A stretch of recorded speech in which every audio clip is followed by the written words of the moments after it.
Good morning.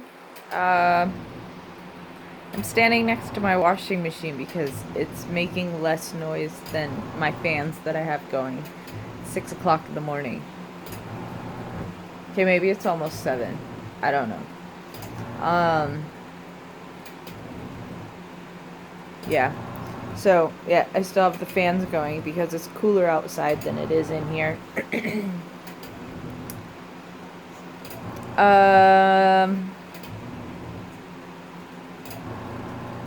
What was the reason why I was going to post this? Oh, I know. Not to call people out, but Susan Lore, I've been answering your messages. I don't know if you're getting them on the down in the comments of the other videos that you've commented on. Yeah, I don't know if you're getting those or not, but figured I'd say I am answering them. So it's Monday, which means it's a zone day. This is zone for kitchen. I still have laundry set up in here. I have 2 more batches of laundry. 1 more rinse on these pair of sheets. They were leaking dye really bad, so what I do is I put a bunch of distilled cider, or not cider, distilled vinegar, white vinegar in the wash water, the rinse water. And my understanding is that vinegar helps set dye, so hopefully that'll be good. And then the next rinse, to get rid of the vinegar smell, I'll put in a couple of unstoppable beads. I only put in like half a teaspoon or so, not very much. What else is going on? I've got a walk this morning at 8. That means I have to leave here at about 7:45. Ooh, coffee! Let's make some coffee. One of the hard parts about doing my laundry is that I lose access to my kitchen sink. See, I don't know if you can see that. There's a water bottle in the way there. See, there's a hose attached to my faucet. Doesn't make things easy. So instead,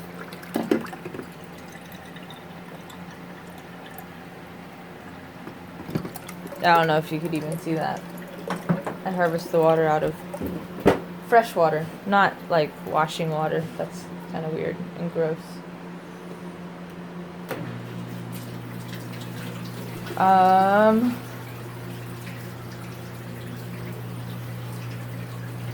Then of course there's like everything's in the way. So I get to go walk that. Yesterday was supposed to be home blessing day.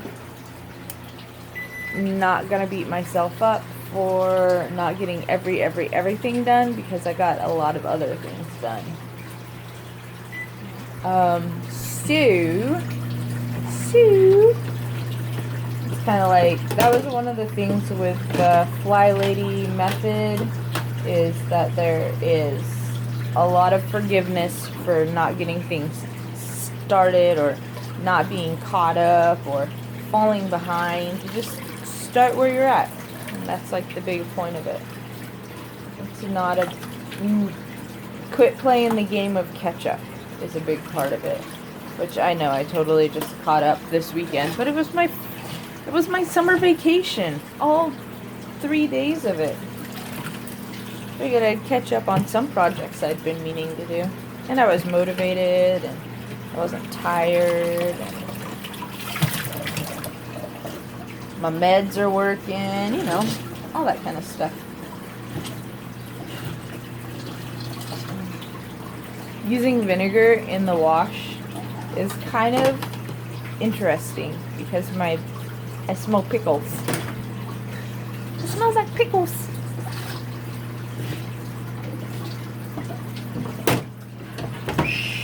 Oh. Yeah, I don't know. There's things going on this morning, I guess. Gonna make sure things are done. wanted to let Susan Lore know that I have been answering her comments, but I don't know if she's seeing them.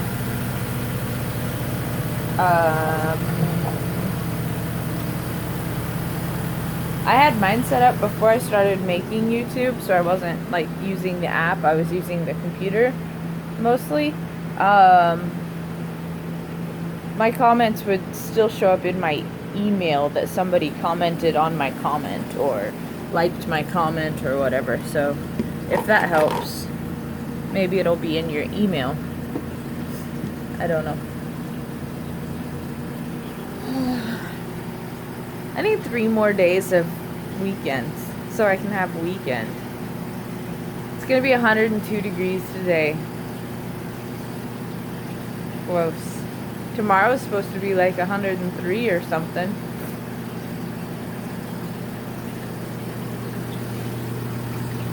That's crazy talk.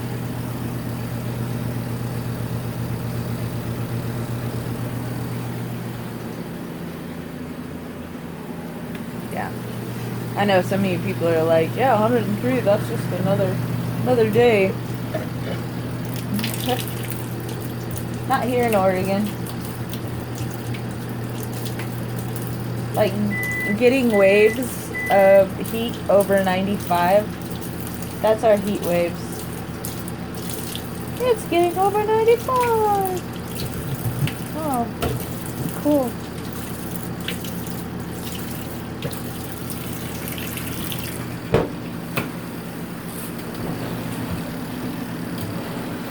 So, yeah, I guess I'm just rambling now. I'm gonna cut this off.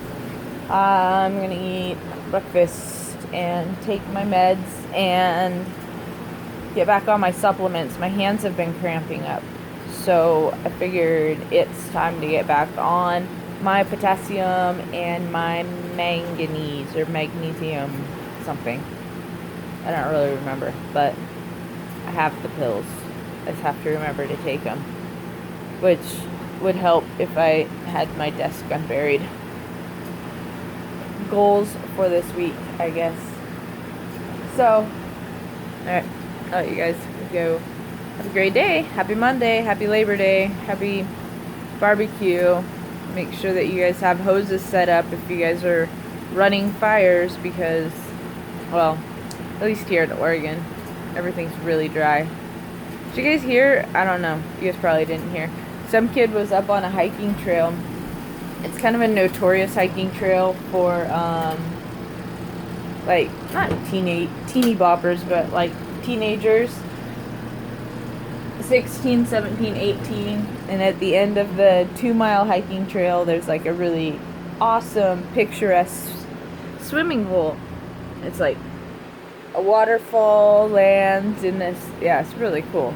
And then it's, like, they call it the punch bowl because the waterfall's carved out like this punch bowl. Anyway, so it's like a really cool place. It's a short hike. It's a spot where teenagers can kind of get away from adults, and it's relatively safe. Like maybe like one death from people doing dumb stuff every 5 years, maybe. Anyway, this dude, I don't even know if it was a dude or a chick, but this kid decided it would be awesome during our fire season to play with fireworks in the middle of the forest, and started I think it's at 3,000 acres right now. It was on the weekend. There was almost 160 hikers, like from the age of 6 years old up to, I think there was like 60-year-olds, 80-year-old, I don't know. And then a whole bunch of teenagers. And it being such a little hike, like people go out there with beer instead of water. So nobody was prepared. Most of the people were in sandals and flip-flops and tennis shoes. And there were little kids involved. And dude basically just tried to kill, like, he didn't try to kill anybody, but he made some really, they made some really dumb decisions and put a lot of people at risk, and now they're getting ready to make an evacuation call for an entire town because the wind shifted and it's headed towards a town.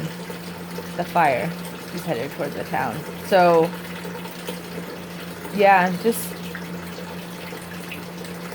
don't show off with fireworks. Not when things are gonna light on fire. It's crazy. But I think they got all the hikers out. It was really pure luck that they knew about it. It was pure luck that... I think what happened was that a forest ranger or somebody like that, park services or something, was on a weekend hike. And they rounded everybody up, got a head count, and called that in to the Forest Service and to the... that they were able to get that started. So then they called out a search party to get a couple, like, to go and double check, and they were called out a fleet of buses, and then they called waypoints, like get to GPS point blah blah blah. And so the forest ranger, who happened to have things in their pocket, actually prepared to go for a, if you're going for a 2-mile hike, you gotta prepare like you're going for a 10-mile hike. If you're going for a 10-mile hike, anticipate you're gonna be out in the woods for 2 days, And all these people just had day wear. There was no night clothes or anything. So they called off the GPS points, and there was a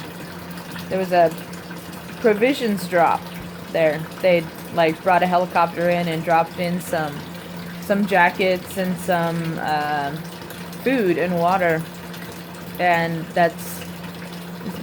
people went from going swimming to getting a lesson in survival, plus being chased by a raging wildfire. So I don't know. There's a couple things on that. Be prepared and don't play with fireworks. And their 2-mile in and 2-mile out turned into a 2-mile in and 15 miles out. So it is very much a overnight trip. So yeah, always make sure that you have some extra layers. Even in the desert where it's hot, it gets cold at night. Even in the woods where it's hot, it gets cold at night. Just prepare some extra layers in case you get stuck a little longer. I guess that's the main thing. But anyway, poor kid, whoever they are. I hope that they're part of the evacuation crowd. They're part of the 160 people who are getting evacuated right now. So I'm sure that there will be plenty of cops waiting for them when they hit a spot where it's no longer emergency. Yeah. Anyway, I just thought that was scary, ridiculous, and definitely a learning thing. Alright, I'm gonna go for real this time. Have a good day.